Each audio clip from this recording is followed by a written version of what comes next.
اور یہ تو چھوڑ دے تو، یہ تو بہت دور کی بات ہے، بخاری شریف کتاب الانبیاء، کیونکہ بخاری سے تو ہٹتے نہیں ہو نا تم، تو بخاری میں صرف رفیدین کی حدیثیں نہیں ہے، اور نہ ہی سنیوں پر ٹھوک بجا کر جدہ میں بیٹھ کر جھوٹے فتوے لگانے والی باتیں۔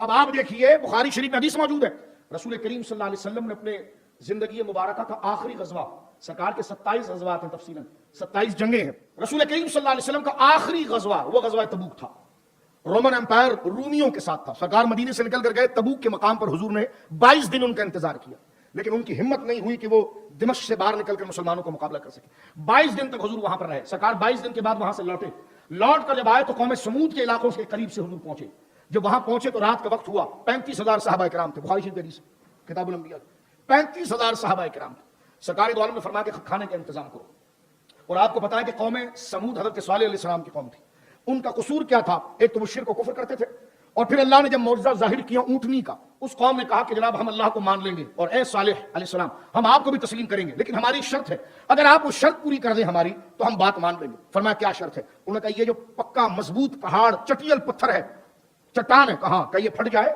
اس میں سے اونٹنی نکلے، اونٹنی کے پیٹ میں بچہ ہو، نکلنے کے بعد وہ جنے۔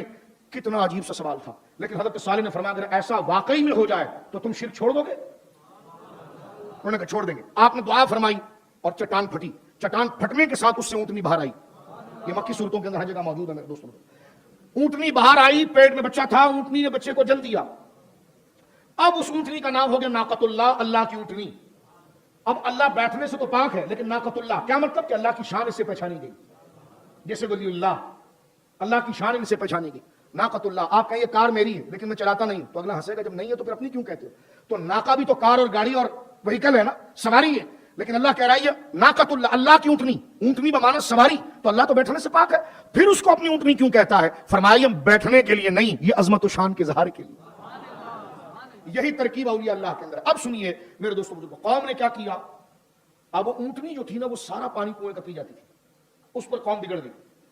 اب ادھر 2 کنویں تھے، قوم نے کیا کیا؟ قوم کے ایک شیطان نے آ کر حضرت صالح علیہ السلام کی اونٹنی کو مار ڈالا، اس قوم کے اوپر عذاب آ گیا۔ ناقۃ اللہ، ناقہ کہتے ہیں شی کیمل کو، یعنی اونٹنی کو، اب مار دیا۔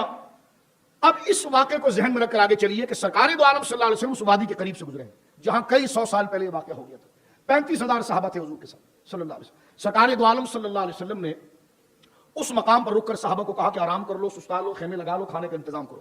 اب آٹا گوندا گیا، جب سرکار قریب آئے، روایت بالمعنی قریب آئے، تو یہ حدیث پاک ذرا یاد رکھنا، آپ کو دین کو سمجھانے میں بڑی معاون بنے گی، اور لوگوں کی اصلاح کے لیے، تنقید کے لیے نہیں، مناظرے کے لیے نہیں۔ سرکار قریب آئے تو ایک صحابی جو تھے وہ آٹا گوند رہے تھے، حضور علیہ السلام نے سے پوچھا کہ یہ جو آٹا تم گوند رہے ہو اس کا پانی کہاں سے لیا تم نے؟ انہوں نے کہا حضور وہ سامنے جو کنواں ہے نا اس سے لیا۔ سرکار نے کہا مجھے بتاؤ، حضور اس کے ساتھ چل کر گئے تو کہا حضور اس کنویں سے لیا۔ اب ظاہر سی بات ہے وہ صحابی ہیں، وہ کتنے بڑے عالم ہوں گے آپ بہتر سمجھ سکتے ہیں، جب حضور کے باورچی ہوئے تو ان کو حلال حرام پاک ناپاک کا کتنا علم ہوگا؟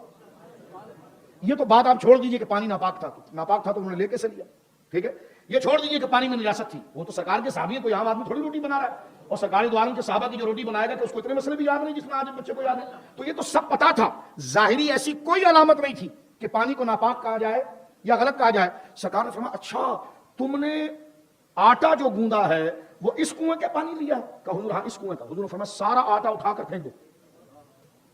وہ نبی جو دسترخوان پر ایک چاول کا دانہ گرنے نہ دے، آج وہ 35,000 آدمی کا آٹا پھینکوا رہے ہیں۔ توجہ ہے؟ تو میں روایت اس لیے لایا تاکہ آپ کے دماغ کے انٹینے پورے کھڑے ہو جائیں کہ میں بات کیا کر رہا ہوں۔ وہ نبی مکرم جو گرا ہوا لقمہ دسترخوان پر صاف کر کے کھانے کا حکم دے، آج وہ 35,000 آدمیوں کا گندا ہوا آٹا پھینکوا رہے ہیں۔ فرمایا پھینکو اس کو، جانور کھائیں گے ہم نہیں کھائیں گے اس کو۔ پھر صحابہ نے سرکار نے پوچھا اور آٹا ہے؟ کہ لگے حضور ہے۔ فرمایا نکالو، اب میں بتاتا ہوں پانی کہاں سے لینا ہے۔ آٹا لیا گیا، اب حضور نے کہا میرے پیچھے چلو، چل کر اسی کنویں کے آگے دوسرا ایک کنواں تھا، فرمایا یہاں سے لو اور اس پانی سے آٹا گوندو۔ اب میرے بزرگوں دوستوں توجہ کرو، ادھر بھی پانی بظاہر پاک تھا، ادھر بھی پاک تھا، اس کنویں سے لے کر پانی آٹا گوندا گیا تو اس کو پھینکوا دیا گیا، اور خود نبی یہ پاک کہہ رہے ہیں کہ اس کنویں سے لو۔ اور فرق کیا بتاتے ہیں کہ اس کنویں سے کافر پیتے تھے، اس کنویں سے صالح علیہ السلام کی اونٹنی پیتی تھی۔ اب بتائیے یہ شرک کے فتوے، یہ بغداد کے پھول سے کیا ہوگا، بغداد کی مٹی سے کیا ہوگا، مدینے کی مٹی سے کیا ہوگا؟ میں نے کہا یہ رائے گنج کی نہیں ہے، یہ مدینے کی ہے۔